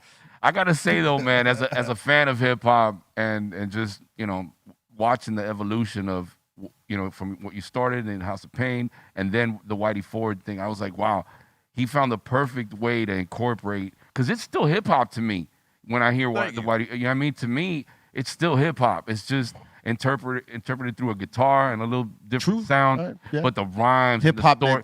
hip hop mentality. Yes, dog. The way you tell a story is fucking beautiful, brother. Like that shit is to be admired for sure. I give you love on Are you crying? No, High praise. no. I You don't get I that think much. I see a little gathering of a little There's moisture. a little moisture. A little moisture. But no matter what, you singing and all that, at the end of the day, like when I see you, I see Everlast. Yeah. So Word. that's Everlast How did this killing turn it. into Like me? yo, Yeah, yeah, yeah. singing About and me. shit. Like that's dope. Like Yeah. Y'all are making me. Hey, Hold listen. up, Nah, hold but- up, Hey, listen. hold up, guys. Get him a tissue. Hold up, man. He's got a tissue. Get him a Goddamn, Hey, one- listen. one shot, we're I'm already- gonna say it right now. If they don't give you a Grammy for this shit, they are fucking haters. All right. Yeah. Next. Word up. yeah. Alex Let's is go. also Your lips Give it to up. God's ears, bro. Put them claps in the back. Word up. Alex is also asking, do you see any of Give the it new? up. Give it up. Alex is asking, yo, Everlast, do you see any of the new merch selling out before the actual drop? I don't know, but next time I come in and that question is asked, I'll have better, accurate information. Again, when all the people around me are smiling, I know my money's not getting spent in vain. Boom. So, because this all is going to come back to a meeting at some point or another. Yeah. So when they're happy, I'm generally happy because, I know things are going well. Boom. I know the record I made. I know what I'm going to be doing. I'm going to be making music and hopefully playing live soon with an amazing story to tell. Like, that will be some rocky shit. Trust me. Dope. All right. Grossman is saying, yo, I would love to see Be Real sell records out the trunk. Do it in a video. You just gave me an idea. Fuck off. Slinging serial killer records out the trunk. Danny's saying, Be Real and Everlast, has there ever been a time in the music industry where the artist actually made money from selling albums? Yeah. From your conversation earlier. Absolutely. Yeah. Absolutely. Did we make as much money as we should have made? No. The record company takes the lion's share because they're betting on you. You know what I'm saying? It's their money, so they're going to take the lion's share. But I can't say that I didn't make money with Sony Music on the album sales. I mean, I still get money to this day from that. But at So- this point, let me, if I may, just it go down like this. It's a predatory business. Like the minute I recoup all the money I owe them, they start offering me money. Right. And they may owe me some of that, but they'll offer me a lot more money than they owe me. And so I'll be like, cool. And now what I've just done is taken another advance at a higher interest rate. You know what I mean? So you got to just be careful. You got to have the kind of management and team around you that as soon as they recognize you're dead even, that's when you start making money from $0. Yeah. You know And what I mean? and you Every don't dollar is yours. and you don't want to, as you learn this business, you don't want to take such a big advance because the advance is what you have to recoup, It's right? just a debt, basically. Yes, It's it's a a loan. debt. It's a loan that you get that you didn't really realize that you signed up for. You know what I mean? So Determined. you know what I mean? So it's one it's one of those things where yeah, you want to recoup. So as later you go along and as young artists, even in the middle of the road, if you don't know the game, you're gonna keep taking the big advances and the big advances until, like if they recoup off them, great, but the trend for every artist is that you start selling less records as you get older, no matter what genre it is. They still buy records on a high level, but it starts tapering off and goes to a lower amount, right? It's by no means hidden knowledge, but the point of it is this, I think, right? There's no such thing as free money. If they're offering you free money, it's not free. It's not free. If they want to throw It's you at a a- party, it's- you're paying for it. Yes, it is. they're not being altruistic and saying thanks for being in business with With- us. They're like, yo, we'll spend $100,000 on a party, Listen. and then when you see your It's payment, your Check money. this out. It's your And money. It's your money. Yeah. and the interest rate is higher than any bank. absolutely, it's a loan Yes. sharking Fuck that. Yeah. operation. So basically, when they give you an album advance, and it's like, let's just say, like if you had a deal like ours, and you kept hitting the marks, they will give you more money, but you have to recoup that more money, right? And if you take way too much, you're gonna be on the hook for that money, and they own you until you pay that shit off. Fortunately, we are fully recouped. I think you Same are here. too, and But I a will lot of be us in this game. But admitting the fact that here's how I learned this stuff. I'm ignorant to it. When Whitey Ford Sings the Blues was selling 4 million records, they kept offering me check. They were offering me tour support when I didn't need it. But my manager at the time, and I don't even hate him for this or anything, was like, if they offering a check, take that shit. You never know if it could all go, it was like, it could all go left tomorrow. Take all the money you can. So we did. I took millions and millions of dollars in advance from them. It was about 2 years ago that it recouped. And all of a sudden, I'm not even going to speak on numbers, but like my income drastically improved. Not that it needed it, but it was like, whoa, shit. That's how much they were charging me. So it was worse than a house loan. Wow. Yeah, it's the highest interest rate on the loan. You buy a house, almost of a third is going to go to interest. It's basically a loan to the art you're going to create with the highest interest rate. See them bars right there? Next. Let's see. Next up in here is Danny saying, yo, what up, Everlast? I was listening to What's That Smell this morning, one of the hardest songs ever recorded. What's that? Oh, on the third album. Yeah. Me and Divine and our buddy Cognale Dyer, we're doing our little killer rhyme click thing, and it was a fun record to make. I wish it would have been more successful. It's still out there though. Oh yeah. Even if it's Truth crushed, the earth shall rise again. There you go. Chin in here is saying your favorite 5 Cinco de Mayo jams. He's saying mine is War, Cinco de Mayo. That's a good one. Yeah. All Day Music. Is that what it's called? By War? All War is dope. I love War. Yeah. There's a song from War. It's not necessarily the Cinco de Mayo shit, which is a dope song in itself. Yeah. Melo's connected to these dudes. He performed with them and all that, right? Like, I believe so, yeah. I mean, Rhyme Fighter, which was, I believe, his second single on his first shit. I think, that was definitely a War sample. Yeah. Produced by the great Tony G. Yeah. Yes. All right. Any other songs, Cinco de Mayo songs you guys have? Cinco de Mayo songs. All of War. I would say, one that has to be on the list in your list of songs for Cinco de Mayo is fucking, Kid Frost. This is for the La Raza, you know what I'm saying? Yeah. Let me think. I mean, if you put on any gangster-ass mariachi music, I'd be happy. I'd even Vicente. Anything from Vicente. Yeah, you know what I mean? Probably Volver, though, is the one you're going to hear more than anything. Isn't there a whole genre of that music? Like bands of like narco music? Oh, yeah, for sure. Any of that. Shit. Yeah, I'm on. I'm down with any of that. Just drop La Chona. All right. Ray saying Tequila Sunrise. If you will. There you go. Totally could do I'm that. ashamed I didn't say that. Sarah in here saying, yo, B, these hip-hop conversations are the best. They are the best. Hip-hop is alive and thriving. Real stories. Yeah. When you do the Shade 45, how much talk and how much music do you guys do? It's not as much talk as here. A lot of music, but still, we're dropping gems, because we have artists and we're, having a conversation with them. But it's not as frequent conversation as it is here. Okay. No, More that's like pretty real cool. radio. Yeah, it's more like real radio, where it's more music, less talk. Michael in here saying, yo, shout out all the way from Clearwater, Florida. Fan since Spring Break MTV 1992. Yeah, man. That was a crazy time. Yes, it was. Gotta say.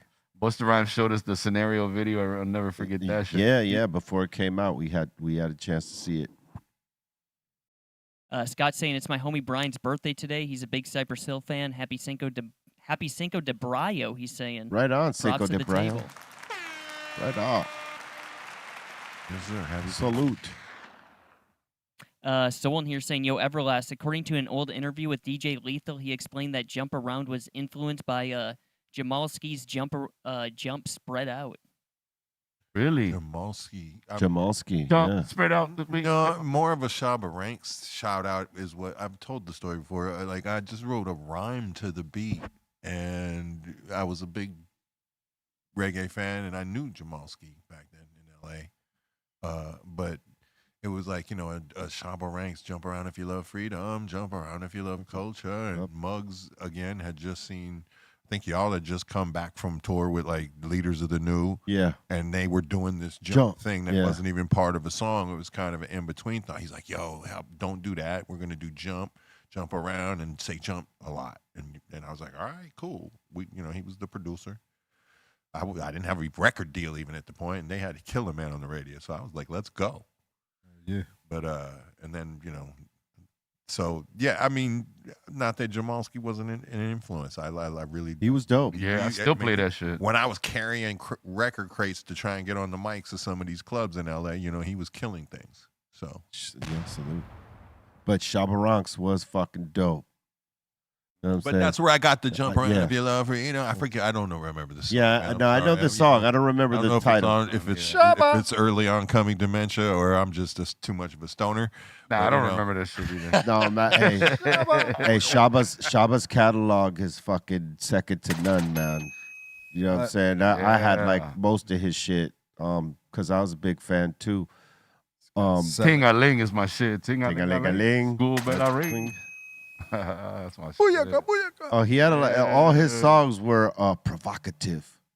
Hell I don't yeah. even think the lyric I referenced was like part of a song. It was like an intro or an outro. Or, you know what I mean? Something. It could have been just something he said in between verses. Shabba Ranks is like the heavy metal of reggae. Like he'll have people in the crowd like mosh pitting, I think. Yeah, he's Rubber dubbing. Hey, listen, he was special, man. Salute to Shabba Ranks. All right. You guys were talking about Ron G. Some flippin' dude is saying his tapes were dope. Hardcore hip hop on side A, R&B hip hop blends on side B. Yeah. I used to love side B. I really did. That used to be the thing. If you was coming to hang out, a young lady, we what put you had, the raw tape? G tape You on. had the tapes? Yeah. I believe this was a song, Everlast, right here. Gal, ya good. Gal, ya good. But yeah, so that's the, and then again, Muggs just seeing a vision of something he was sampling just mentally and saying, no, we're going to do this. That's what producing is, not just making a beat. Shabba. Cypress and Shabba. I try to explain to people, like, I think hip hop in particular is guilty of sometimes letting just a beat maker be an all-out producer when it's like, no, you got to do a little more than just make the beat. Be a Yeah, visionary. You're a writer, absolutely. You make the absolutely. beat. You know what I mean? And there are a lot of beat makers that are amazing producers. But True that. that's the kind of thing that makes you a producer. Yeah, you Like, gotta have hold the up, vision. Hold up. What you did right there, but we're going to keep that part and we're going to do this because I see it. Yeah, any real producer is a visionary, And then- right? Exactly. And then just being able to understand, like, all right, man, I might be in the presence of something and doing what I was requested to do. And not for nothing, but some rappers are not that visionary. They No, don't know that. you're right. They gotta trust the producer in that moment and say, look, man, you gotta believe me on this. Trust me. You know what I mean? Yeah. Muzz was the first dude to really say, like, that was awful. Yeah. Yeah, you gotta be able to take it too, right? Am I right? Bro, Oh, yeah. His shit was with me. Like let's just say we were doing a verse and I just did a take. Maybe I did 5 takes, and I'm comfortable with that last one, right? Like, hey, what'd you think? It was all right, but it's not that shit. Meaning, do it again. Yeah, that was the nice way. That's when he was just having a good day. Yeah, no, Don't let him have a bad day. no, but still, That that's was awful. yeah. I've That's- heard him be a little bit harsher with others, but I'm saying, yeah, he wasn't afraid to tell you. You know what I mean? Like, not at all.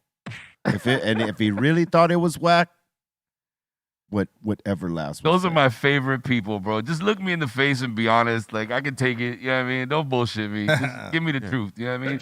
Those are your real friends, honestly. He's the one that showed me that you got to be honest with motherfuckers, And man. also- 'Cause Yeah. that thing's gonna live forever. Yes. Because I did the demos for House of Pain with Muggs right before they went ham, like with the first album. Like right when they were like, he literally threw me the tape, like, we're hitting the road, do whatever the fuck you can with that type shit.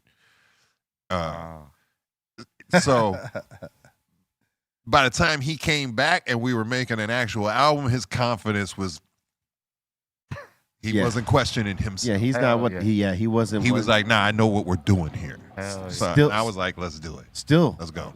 That's still him right now. Yeah. Hell yeah. I know what I'm doing. I know what we're doing. Follow me or fuck off. The difference between That's dope. and that's what makes him a producer. That's what makes him great.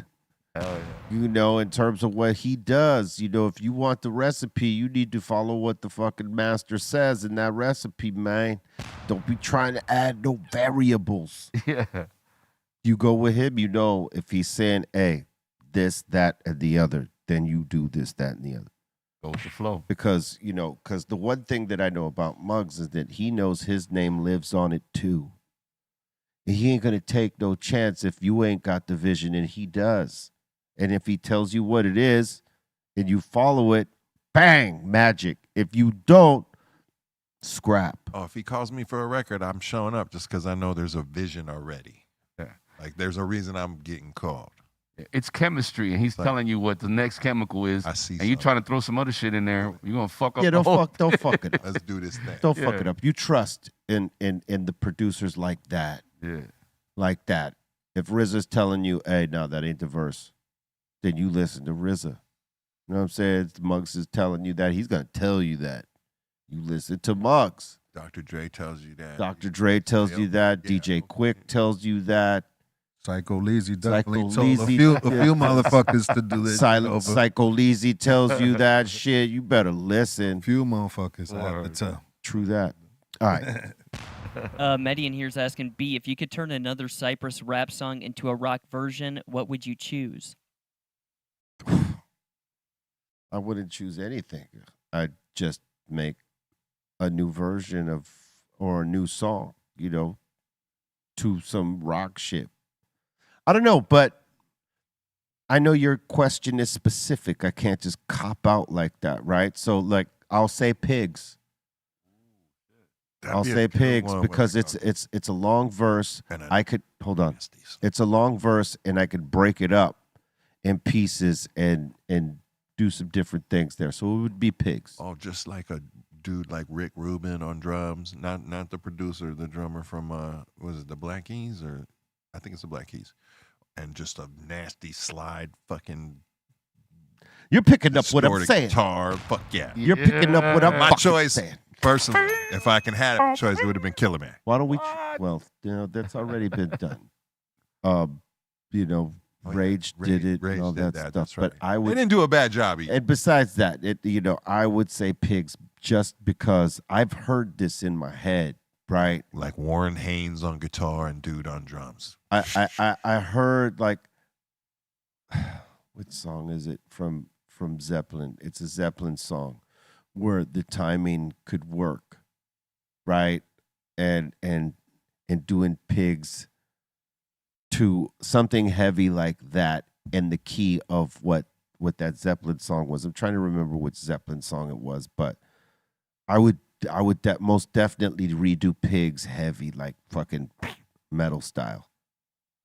It's just it you know, but not metal in the way that you think, not in today's metal. Because today's metal's got to be way, way, way different for that to work. Is it When the Levee Breaks?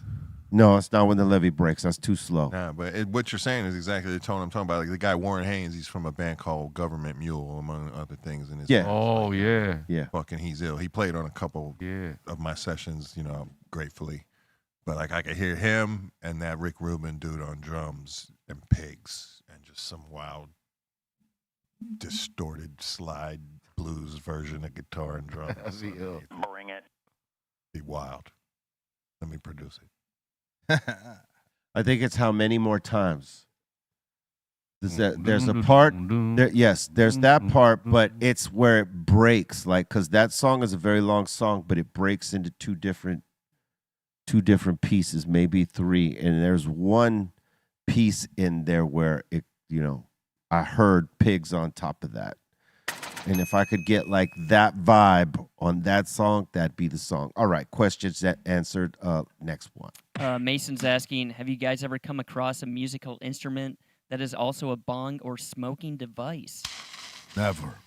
A guitar, I bass, have not, personally. Guitar bong? guitar bong. No way. Got to get step one. It was acoustic. An acoustic guitar bong? I'm offended. I don't know of this. I'm offended. Whoever. I'm making was that did shit up. remember. Oh, okay. I don't recall. I was like, man, I don't recall I any. feel like I should know about that. I don't recall any instrument being modified to you know. I've seen do that. joints rolled in the shape of instruments. Look at this one. That's pretty dope, though. I gotta say. Oh, that is wild. Does it work? I don't know if it works, but like that's pretty dope. That's crazy. You can smoke. Oh, it looks like it I works. think it works. I You- wonder you who's can't guitar. play that, I bro. can imagine Steph having something like that. One If he wrong was in the stroke bumps. or bump the amp the wrong way, that thing's shattered. Like I think if you could do concentrates on it, Steph would have this. 32 racks. I mean, I don't see it as playable though. I mean, 3 like, racks. Sorry, unless what is it? Acrylic, like plastic? I don't know what it is. Yeah, it can't be glass. Yeah, because it would break so fucking easy. Yeah, you couldn't take a chance playing it because the weight of it, if it fucking hits your body wrong, it's gonna snap one of the pieces. Nope, but it looks dope. Or your belt buckle, even. Yeah, your belt Mhm. buckle.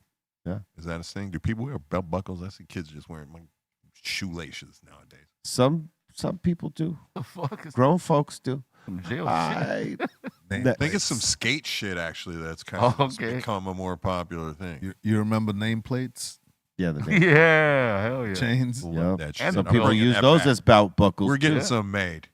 When I win that Grammy, B Real, we're all getting one. Come We're on. all getting a nameplate. I dare you. Let's go. Like Let's that. go. Bam. I'll fucking rock it. Hell yeah. All right. A-Deck, and you're saying, when's the third Cypress Hill single? When is that going to come out from the Spanish album? Pretty soon. You know what I'm saying? Pretty soon.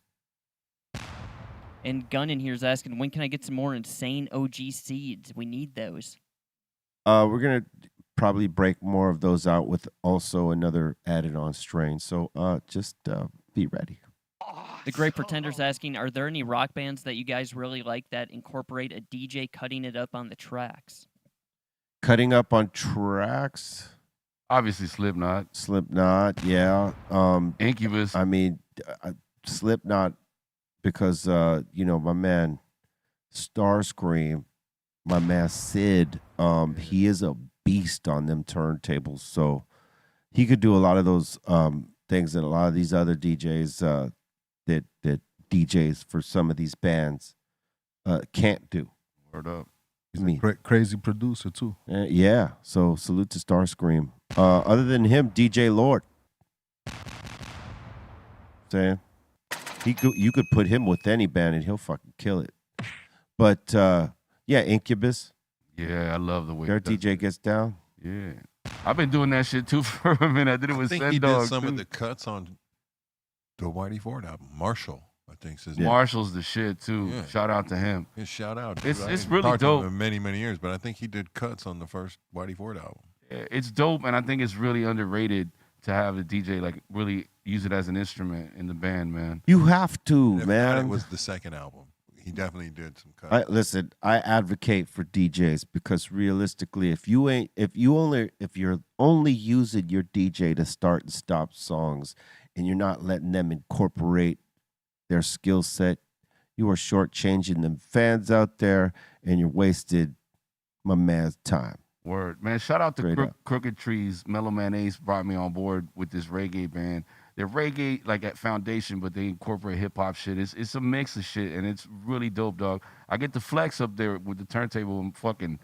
Back in the days, we used to have to use guitar pedals to create the effects and all that shit, but now these mixers got everything, dog. That's dope. So we doing like dub echoes and way out, get keyboard sounds and all this shit in the reggae vibe. You know what I mean? Different Wanna know shit. What fucked me Yeah. up? I was fucking. Me and Z Trip were playing around. We did this artist installation thing of a pirate radio station right before the No Kings protest. Me and Z Trip. I gave him one of my songs, this Ice song I made, and I was playing live guitar. He separated that record into different tracks, like just with Serato. Like Yeah, Serato literally got stems now. Yeah. Yeah, it like made its own stems, and I was like, "How the fuck did you do that?" He's like, "Shit, fuck." I was like, "Oh my god, dude, what's the point? Yeah, you gotta let the DJs. You might as well just release your album as stems, man." Yeah, Yeah. let the DJs flex up there, man. Let we, the got, D- we listen. got gadgets now. That's right. Let the DJs flex. Dr. Ropotnik asked me, I once said in a song, I don't fuck with hazes. Is that still true? Normally I don't prefer hazes. It's not that I don't fuck with them, that I won't smoke them at all, but it's not something that I go get personally, that I would go out of my way to get. If one of my brothers in here or one of my trusted peoples came and said, "Hey, you should try this haze," I would not say no. But it's not what I'm necessarily looking for if I look for flower. You know what I'm saying? It will be under scrutiny. Well, any plant, even the ones that I fucked with, will be under scrutiny. But I'm saying that, that's neither here or there. But yeah, I don't really look for hazes, but I don't turn them down. But scrutiny before I try them. There you go. So here's the this is actually a guitar and a pipe from Classical Creations. Classical. All right. Oh, I see where the stem is. Yeah. So it's not all glass. Oh, look at that. Okay. It's like the glass is on the outside of the guitar That's dope, part. though. That's not cool. Something somebody's gonna actually play. It's I'm cool. sorry. You could play it, but he's Could. not going I'm to sure it's actually play it. playable. I would not play it because, if I break it, I'm going to be fucking really bent about it. They're pretty badass pieces of art. Yeah. Yeah. I would just have it as You're as telling an me art that piece. little, go back one picture, that black little looking part right there, that's gonna sustain any kind of bump. If Oh, yeah. anything happens, Yo, that's fucked. that's why at the end of the show you gotta smash the guitar. No, that's just, Not It this. ain't making it out the first song on a live Damn. stage. ow. That's a very expensive guitar you're smashing there, though. Yeah. Smash that shit, rock and roll style. That's in the living room. You impress the You know what I'm homies. saying? You impress the homies at home, and you let them take a dab out of it. It's very punk rock Yo, if you Everlast, smash it. You ever smashed the guitar after your show? Yeah, sure. How does that feel? Must feel good, right? Like I gotta admit, I think it was in fucking frustration of like a bunch of bad equipment that night going wrong, Yeah, or yeah, you know, what I mean, that- not even like a venue's fault, like my own shit that I just had to smash a guitar and probably walked off stage, came back like 15 minutes later, like, all right, let's reestablish. Muggs used to smash turntables, right? Yeah.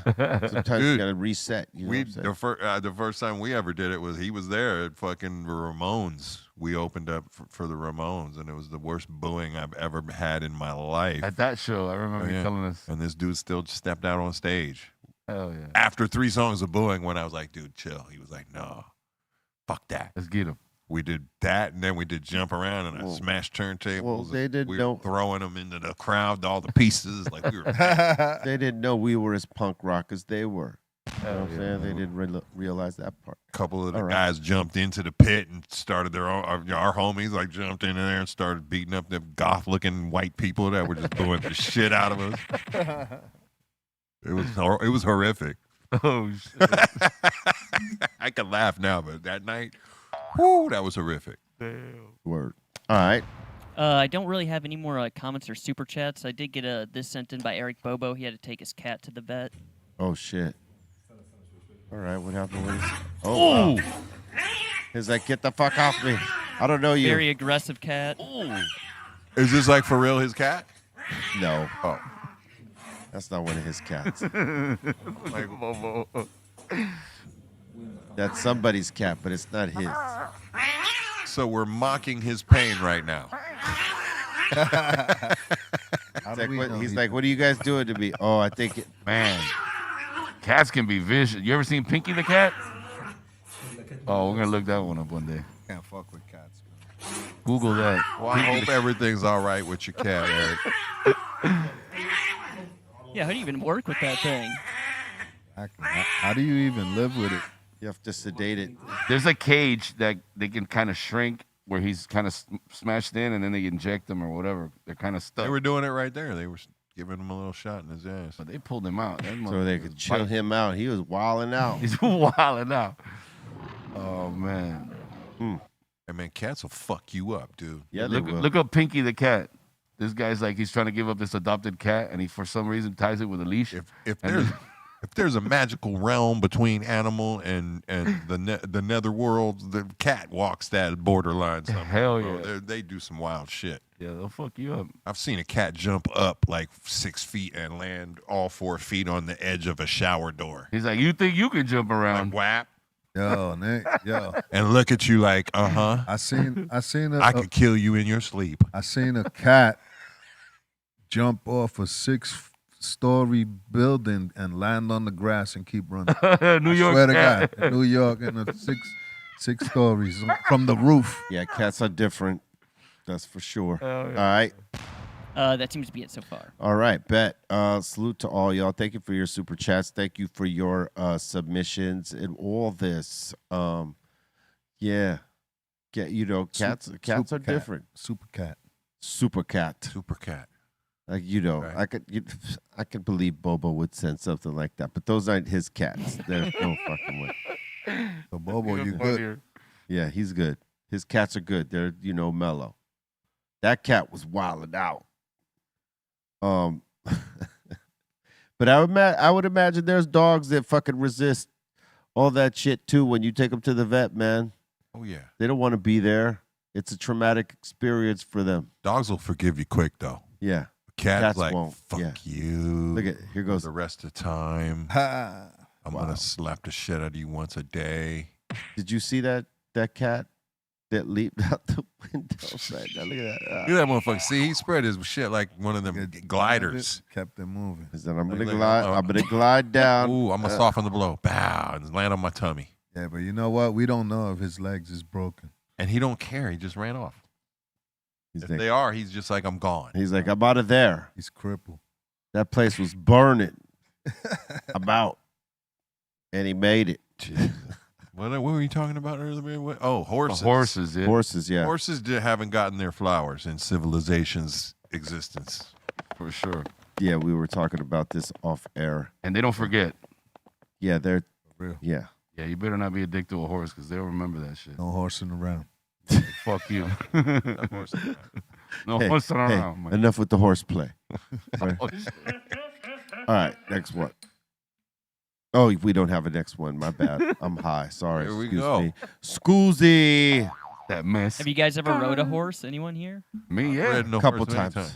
Hell yeah. I went to a boarding school. We had to fucking learn everything about the horse, how to fucking feed them, breed They them. used to call me the Long Ranger. They used to call me the Long Ranger. Come on. What you talking about? I love horses, man. I brought that shit up because, yeah, they don't forget. They're smart as fuck. You know what I mean? You piss off a horse and he'll never treat you the same. They hold a grudge and shit. It's the only animal I ever met because a dog, you know, they don't give a fuck. They'll come back and love the shit out of you right after you Yeah. fucking smack them. But, you know. They're very sensitive to people with bad vibes too. Mm-hmm. Definitely, you get kicked in the face by a horse, it's lights out. It's lights out, yeah. You're dead. Kicked in the chest, caved in. You know. Don't ever stand. That's rule number one. Fucking with a horse, don't stand behind him. Nope. Like, right, we were saying it's probably the second domesticated animal on Earth. Mm-hmm. Like, and was probably treated better than the wolf For sure. Absolutely. because it could stomp the fucking shit out of you and kill you. Yeah. Imagine trying to capture the first horse, chasing that thing around, and there's probably 100 of them in a herd. Oh, shit. Well, to tame the horse, you could catch it, Break it. but you got to break it. Yeah. Like the first motherfuckers were going through things.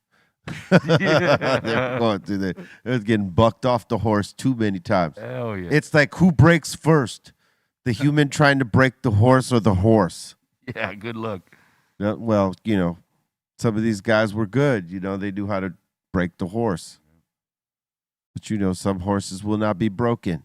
Show him some carrots and shit. You know, the horse is gonna start breaking. You know, some fruit, vegetables. And Might eat You the with fuck- some native motherfuckers that just walked up to him, pet him, and just kind of had some sort of connection. It wasn't the breaking. It was Yeah, it wasn't the breaking. that was the colonial. It was the choosing. And said like, "Fuck it, we ain't got no time. Just break those motherfuckers." Mm. The choosing. lasso them You know that- motherfuckers up. You think I'm wrong, right? No, That's, I'm you know, saying they were, you know, the horses and the natives were choosing right. as opposed to breaking. There was a cooperative. A co-op. Yeah. Know what I'm saying? All right. It almost well, it's just as expensive to own a horse for 18 years than to have a child. Yeah.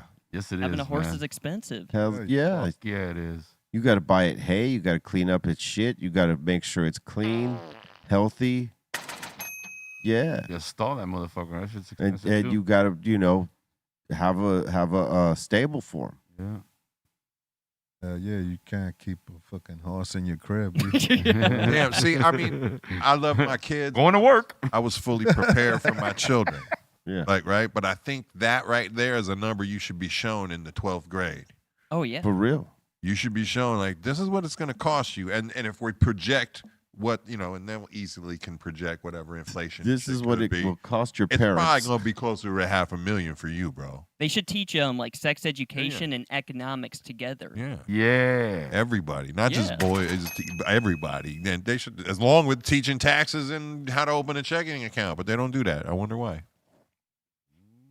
Man, they don't want you to have this knowledge. You won't fuck up and cost yourself more money than it needs to be. All right. We got people in here shouting you out. They saying they're pumped for October for Aftershock. Come on. It's going to be a good one. Bring it. Did you hear that supposedly Fred Durst never got any of his royalties and shit? Did you hear about that? Is that I real? don't necessarily believe that. AI. Could be.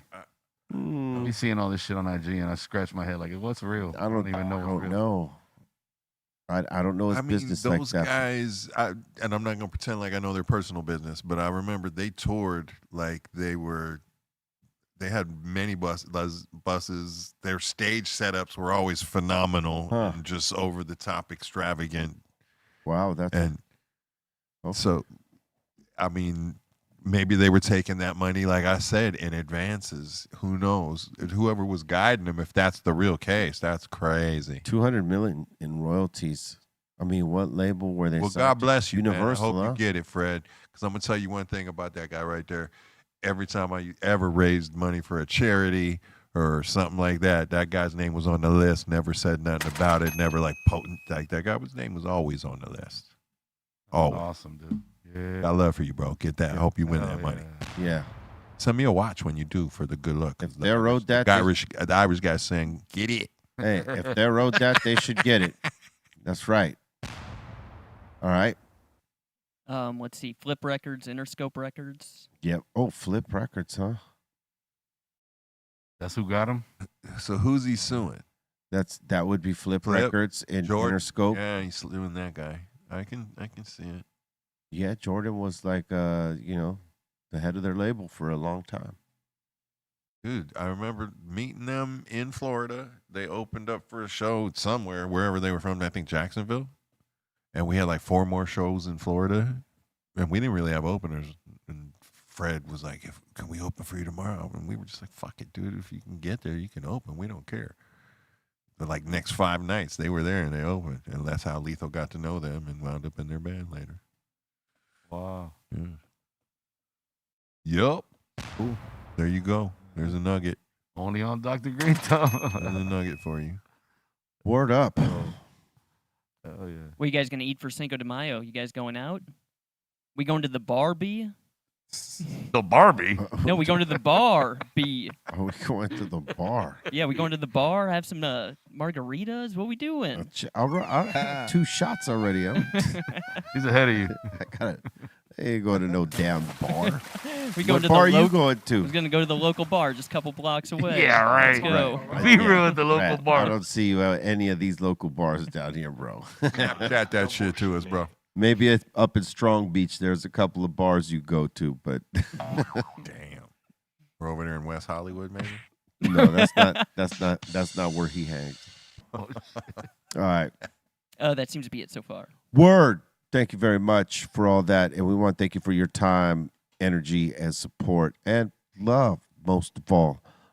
Keep rocking with the Dr. Greenthumb Show. Tell your friends about it. Tell them to come and subscribe, all y'all that are logged in, before you go away. Log fully in so that you could crack that like button and subscribe and do all the necessary things. Leave a comment, all this. Do it. And get down with the Dr. Greenthumb Show on Do it now. BREALTV.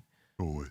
That's right. Do it now. We do it Monday through Friday, for the next 2 weeks, 1 p.m. Pacific Standard Time. All right. Salute to all y'all. Pass that positivity around. Everlast. Yes, sir. Shout out to all the homies in the treehouse over there back there. Dominator, Bolton, all that good shit. Psycho Blast. My man FM. Be real. Love you all. Everybody out there.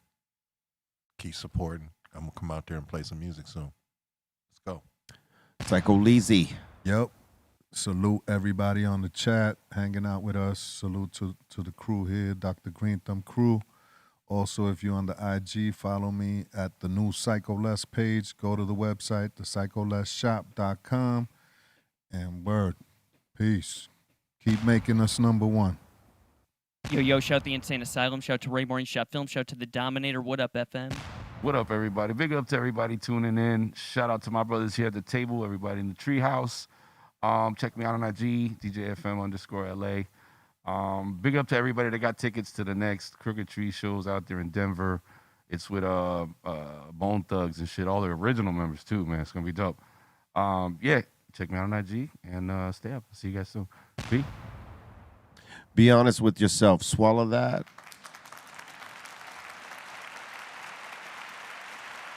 BREALTV.